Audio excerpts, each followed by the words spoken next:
Hello दोस्तों, नमस्कार। आप सभी लोगों का एक बार फिर से स्वागत है मेरे यूट्यूब चैनल इन्वेस्ट विद अमन में। तो दोस्तों, आज मैं एक बहुत ही इंटरेस्टिंग सेक्टर के बारे में आपको बताने जा रहा हूँ और उस सेक्टर से जुड़े 3 शेयर्स के बारे में भी हम बात करेंगे। एंड मैं आपको बता दूं, ये सेक्टर जो है भविष्य में रॉकेट बन सकता है। काफी अच्छे रिटर्न्स आपको इस सेक्टर के इन कंपनीज में मिल सकते हैं। एंड वीडियो शुरू करने से पहले जरूर ये कहना चाहूंगा कि अगर वीडियो पसंद आए तो उसे लाइक करें, शेयर करें एंड चैनल को सब्सक्राइब करना तो बिल्कुल भी ना भूलें, ताकि आपको ऐसे इंटरेस्टिंग वीडियोस की नोटिफिकेशन मिलती रहे टाइम टू टाइम। एंड मेरा एक क्लियर कट डिस्क्लेमर रहेगा कि इस वीडियो में बताए गए जितने भी स्टॉक्स है वो किसी भी तरह का बाय, सेल या होल्ड के रिकमेंडेशन बिल्कुल भी नहीं है। ये वीडियो जो है मैं आपके लिए सिर्फ स्टडी पर्पज के लिए बनाने जा रहा हूँ। आपको जो भी बाय, सेल या होल्ड है वो अपने फाइनेंशियल एडवाइजर से कंसल्ट करने के बाद ही करना चाहिए, और वो भी एक सेबी रजिस्टर्ड फाइनेंशियल एडवाइजर से। तो चलिए आइए वीडियो को स्टार्ट कर लेते हैं। तो बात करने वाले हैं आज हम फार्मा सेक्टर के बारे में। एंड फार्मा सेक्टर में भी कई प्रकार की फार्मा कंपनीज होती हैं। उनमें से एक कंपनी का टाइप होता है सीडीएमओ, यानी कि उसकी फुल फॉर्म आप यहाँ पे पढ़ ही सकते हैं, contract development plus manufacturing organisation. तो इस पर्टिकुलर फार्मा सेक्टर में सीडीएमओ प्लेयर्स के ऊपर ये वीडियो है।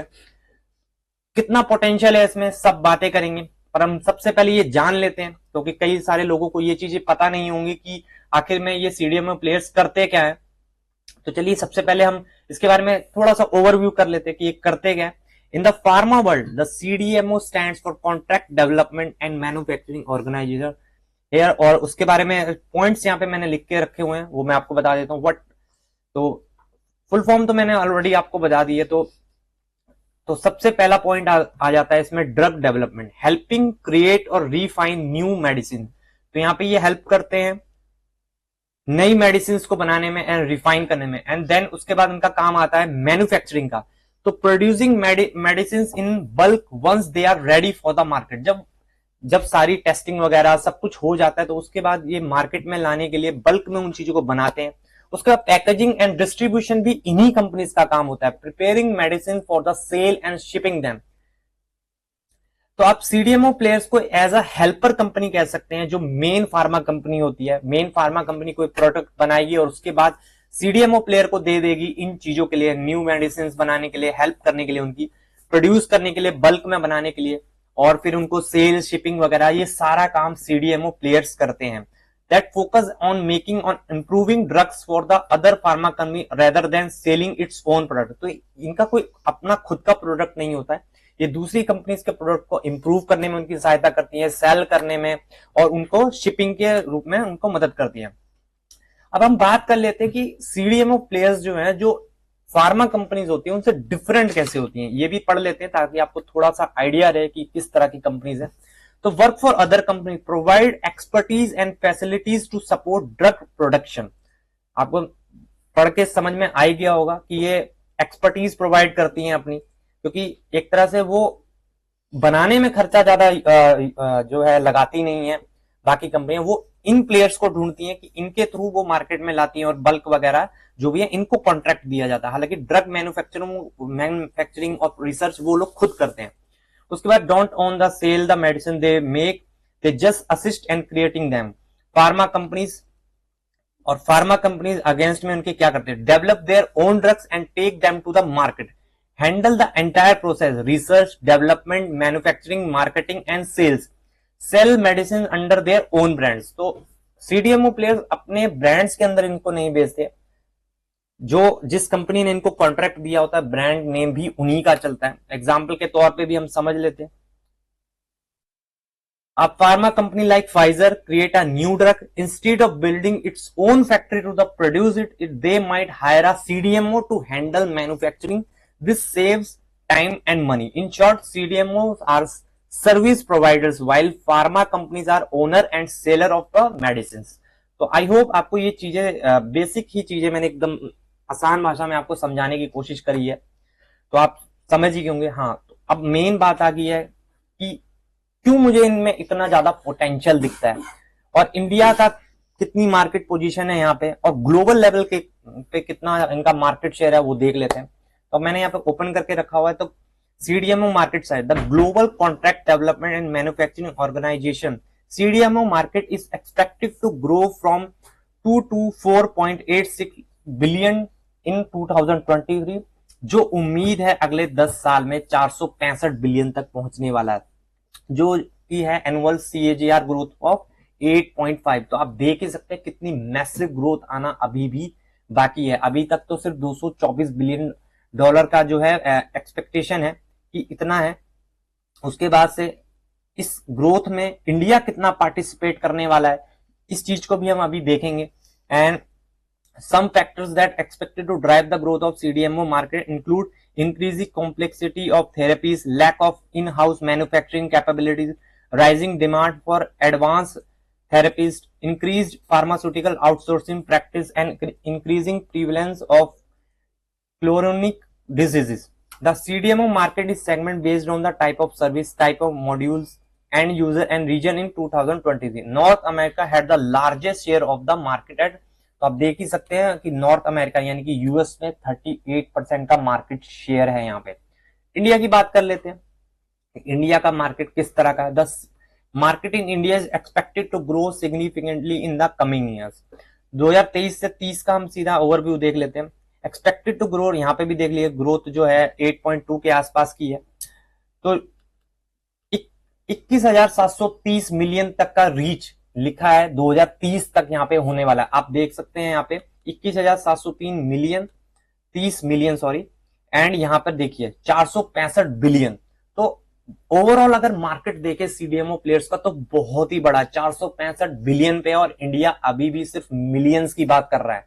तो आप देख ही सकते हैं कि कितनी ज्यादा ग्रोथ अपॉर्चुनिटी यहाँ पे इंडियन प्लेयर्स के लिए, इंडियन सीडीएमओ कंपनीज के लिए बची हुई है, और बहुत ही बड़ा स्पेस है, मैं ये कहना चाहूंगा। आप देख ही सकते हैं the Indian CDMO market is valued at approximately 18,800 crore in 2024 and expected to see growth to reach 37,200 crore by 2029। तो 14% की ग्रोथ, रोबस्ट ग्रोथ, यानी कि आप देख सकते हैं ओवरऑल जो पूरे वर्ल्ड का सीडीएमओ है वो ग्रो करेगा 8 से 9% के बीच में। लेकिन इंडिया का जो सीडीएमओ मार्केट है वो एक्सपेक्टेशन की जा रही है कि वो 14 से 15% के बीच में ग्रो होने वाला है। तो यही सबसे बड़ा कारण है मेरा इस वीडियो को बनाने का, कि बहुत ही ज्यादा मैसिव अपॉर्चुनिटी है। ऐसा नहीं है कि फार्मा कंपनीज बहुत ही ज्यादा वेल स्टैब्लिश है इंडिया में, अभी भी बहुत सारा स्कोप बाकी है, क्योंकि नई नई डिजीज आती रहती हैं। तो ये इन कंपनी के बिजनेस कभी खत्म हो ही नहीं सकते। और वैसे भी सीडीएमओ में मार्केट शेयर इंडिया का बहुत ही कम है, बहुत ही छोटा मार्केट है, और 465 बिलियन तक अगर पहुंचना है तो इंडिया के पास बहुत सारा वहां पे स्कोप रहेगा ग्रो करने के लिए। तो आइए चलिए स्टॉक्स की बात कर लेते हैं। तो सबसे पहला स्टॉक जो है इस सेक्टर में वो है हमारा रहने वाला है पीरामल फार्मा लिमिटेड। 245 रुपए का शेयर प्राइस है।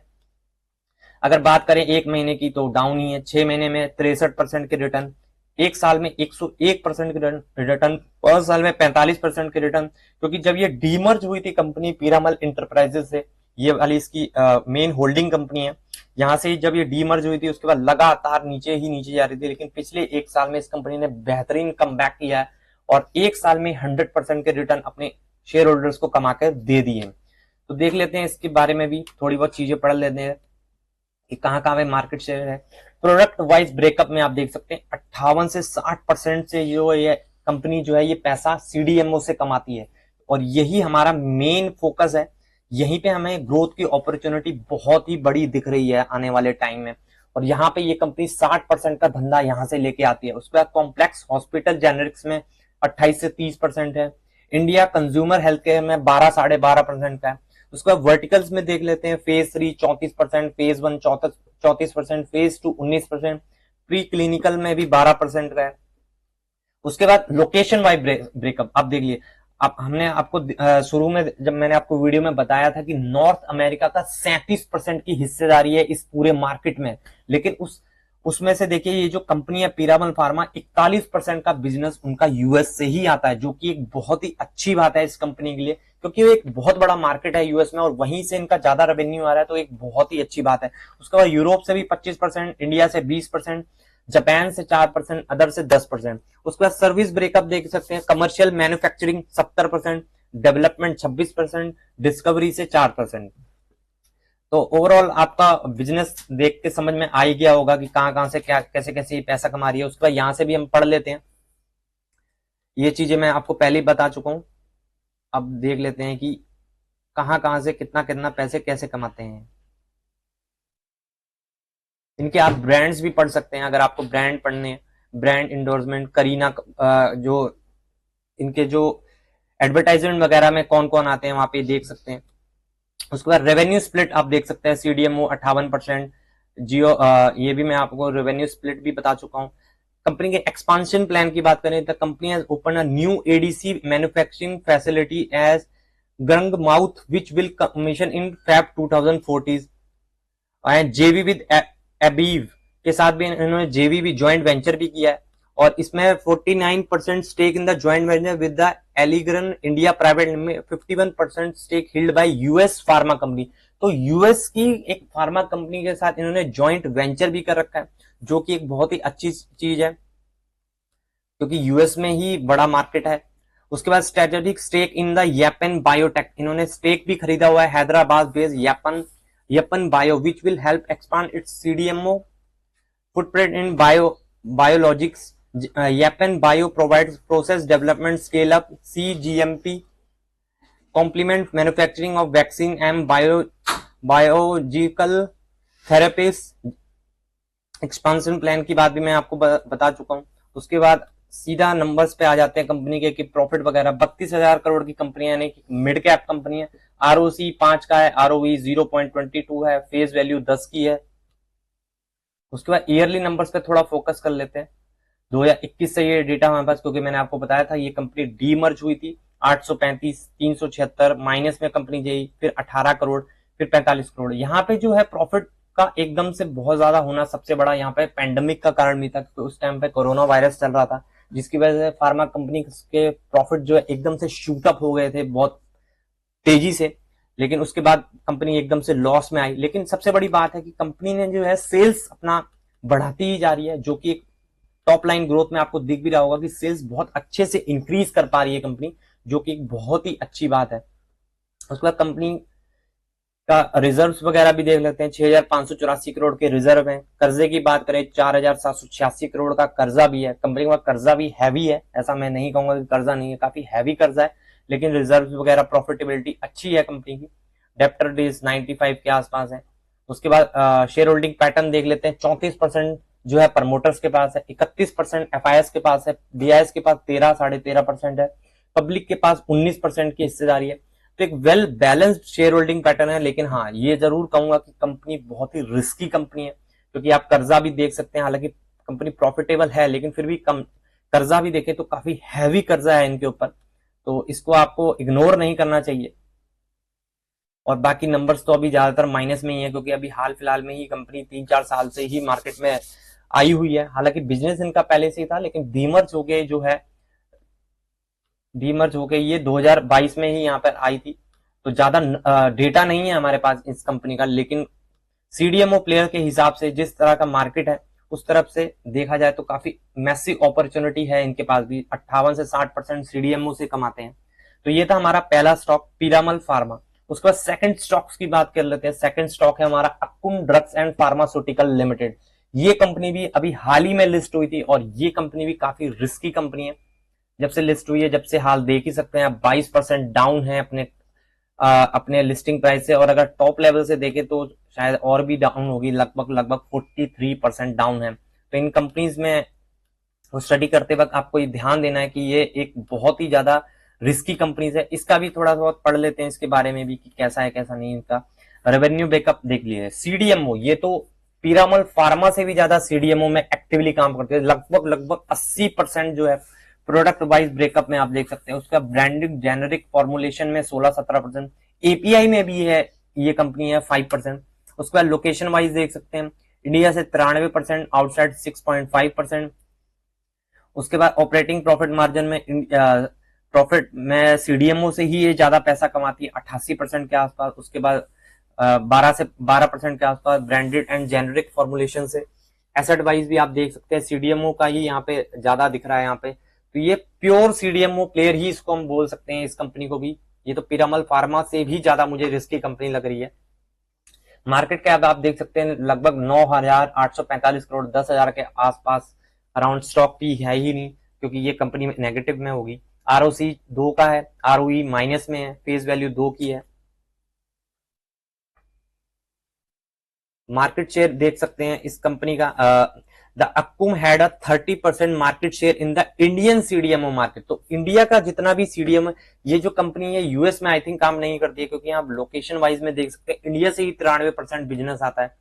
तो आप देख ही सकते हैं इंडिया में 30% का मार्केट शेयर है इनका, जो पहले की 26% हुआ करता था 2021 में, यानी कि इनका मार्केट शेयर इंडिया में बढ़ा है, जो कि एक बहुत ही अच्छी चीज है। It is the largest India focused CDMO in terms of revenue, production capacity and client served during FY23, generic and API business. They manufacture and sell branded drugs and active pharmaceutical integrated, यानी कि API. In 2021, APN acquired Ecum Life Sciences, which included manufacturing unit at Derabassi, Punjab, Barwala in Haryana and R&D center in Barwala. तो आप देख ही सकते हैं ये ज्यादातर जो है पंजाब वगैरह से ही जुड़ी हुई कंपनी है। उसके बाद रेवेन्यू ब्रेकअप में आपको मैंने बताया था 78, 16%, 5%। R&D infrastructure. By the end of FY24, Akkum operate 4 dedicated R&D units with 2 approved by the Department of Scientific and Industrial Research and the Ministry of Science and Technology, Government of India. R&D expenses were 2.66 of the FY24. Akkum के जो main की clients है वो भी आप देख लेते हैं। Alembic pharma, Alkem pharm laboratories, Blue Cross laboratories, Cipla, Dabur India, doctor Reddy's laboratories. ठीक है, आप देख ही सकते हैं काफी अच्छे बड़े क्लाइंट्स हैं और काफी बड़े बड़े नाम है। डाबर, डॉक्टर रेड्डीज तो छोटे मोटे क्लाइंट्स नहीं है, जो कि एक अच्छी बात है। प्रेजेंस की बात करें कि कहां कहां पे हैं, Akums extend its presence across 65 countries में, ज्योग्राफिकल भी ये आगे बढ़ रहे हैं। एम्बिकिया इंटरनेशनल फिलीपींस की कंपनी है, कैफेरमा, उसके बाद JDS Myanmar, Master Pharma Cambodia. The company delivered 93.55 of its revenue from the India and 6.45 from the outside India. तो आप बाहर की जो इनकी जो क्लाइंट्स है वो भी कंपनी ने बता के रखे हैं। उसके बाद प्रोडक्ट अप्रूवल की बात करें तो FY24 Akkum secured approval from the Drug Controller General of India for 9 to 7 formulation and approved 5 patents. Additionally, the company received approval from the Food Safety and Standard Authority for the 923 formulation. 923 formulation के लिए इनको approval भी मिला है। Repeat orders has benefit from the repeat order in the past 5 year. तो अच्छी बात है, रिपीट ऑर्डर्स का आना सबसे बड़ी एक साइन होता है कि जिस कंपनी के साथ ये बिजनेस कर रहे हैं उनको इनके प्रोडक्ट्स, इनकी चीजें, इनकी सर्विस पसंद आ रही है, इसीलिए वो रिपीट ऑर्डर्स दे रहे हैं। तो एक अच्छी चीज होती है यहाँ पे। लेकिन आइए उसके बाद इनके फाइनेंशियल्स को देख लेते हैं। 2023 से इसका डेटा भी माइनस में कंपनी, उसके बाद 33 करोड़, फिर लॉस में, फिर 61, फिर 67। तो आप देख ही सकते हैं कुल मिला के कंपनी किस तरह की है। रिस्की पोजीशन में है कंपनी बहुत ही ज्यादा। 2016, 17, 18, 19 का यहाँ पे डेटा नहीं है, तो 20 से ही कंसिडर कर लेते हैं। 44 करोड़, 123, फिर 251 करोड़ का लॉस सीधा कंपनी ने खा लिया। उसके बाद 98 करोड़ और मार्च 2024 में तो सिर्फ 1 करोड़ का प्रॉफिट हुआ था। ये ईयरली नंबर्स मैं आपको यहाँ पे बता रहा हूँ। तो आप देख ही सकते हैं बहुत ही ज्यादा रिस्की कंपनी है। रिजर्व की बात करें 2803, कर्जे की बात करें तो 530 करोड़ का कर्जा भी है। उसके बाद सीधा प्रमोटर होल्डिंग, तो जैसे कि मैंने आपको बताया था रीसेंट लिस्टिंग है, तो promoter holding 75, FIS 7, DIS 7, public भी 7, 7.5, अदर्स में भी 2। तो आप देख ही सकते हैं कि कंपनी का शेयर होल्डिंग पैटर्न, हमारे पास डेटा बहुत ही कम अवेलेबल है, लेकिन मैं कह सकता हूं देख के कि बहुत ही रिस्की कंपनी है। लेकिन हाँ, ये भी एक सीडीएमओ प्लेयर है एंड इसका मोस्ट ऑफ द रेवेन्यू सिर्फ इंडिया से आता है। पीरामल फार्मा के केस में उनका मोस्ट ऑफ द सीडीएमओ का जो रेवेन्यू था वो लगभग 40 से 50% का यूएस से आता था। लेकिन ये कंपनी भी क्या टर्न अराउंड कर सकती है और ये बाहर भी बिजनेस अपना फैलाने की कोशिश निरंतर कर रहे हैं, बाहर के क्लाइंट्स भी ला रहे हैं, तो देखने वाली बात होगी। उसके बाद तीसरी कंपनी के बारे में बात कर लेते हैं जिसका नाम है सुवन फार्मास्यूटिकल लिमिटेड। अगर इसका मैक्सिमम चार्ट पैटर्न देखें तो कंपनी एक तरफा शानदार तेजी दिखाती हुई आ रही है। अगर पिछले 5 साल की बात करें तो कंपनी ने अपने इन्वेस्टर्स को लगभग 775% के रिटर्न अपने शेयर होल्डर्स को कमा के दे दिए। 5 साल की अब पिछले 1 साल की बात करें तो 96% के रिटर्न्स अपने शेयर होल्डर्स को कमा के दिए। इस कंपनी के बारे में भी देख लेते हैं कि कैसे कैसे कहां कहां से पैसा कमाती है। तो देख लीजिए, अगेन सीडीएमओ 64 से 65%, कॉन्ट्रैक्ट टेक्निकल सर्विस फॉर्मुलेशन से 21%, स्पेशलिटी केमिकल से 13-14%। ये कंपनी यूएस से नहीं, ज्यादा लोकेशन वाइज अगर ब्रेकअप देखें तो ये यूरोप सेंट्रिक ज्यादा बिजनेस करती है। यूरोप से लगभग 71-72% पैसा आता है, यूएस से 14-15%, इंडिया से 9%, अदर से 5.3। तो आप देख ही सकते हैं कि ये यूरोप बेस्ड कंपनी है, यूरोप से ज्यादा इनका पैसा आता है। उसके बाद कंपनी के नंबर्स इनके भी देख लेते हैं, देखते हैं यहाँ पे। ठीक है, ये अपग्रेड करने के लिए बोल रहा है। मार्केट कैप देख लेते हैं, 32,000 करोड़ का है। स्टॉक पी बहुत ही महंगा स्टॉक है, और जिस तरह से इस स्टॉक ने परफॉर्मेंस किया, इसका पी रेशो महंगा होना लाजमी भी था। और हालांकि पीरामल फार्मा का भी आप देख सकते हैं 563 में, ये चीज देखना भूल गया था, 563 का है। और अक्कुम का देख सकते हैं, अक्कुम का कोई है ही नहीं पी, क्योंकि ये लॉस मेकिंग कंपनी है, उथल पुथल रहती है इसके प्रॉफिट एंड लॉस में।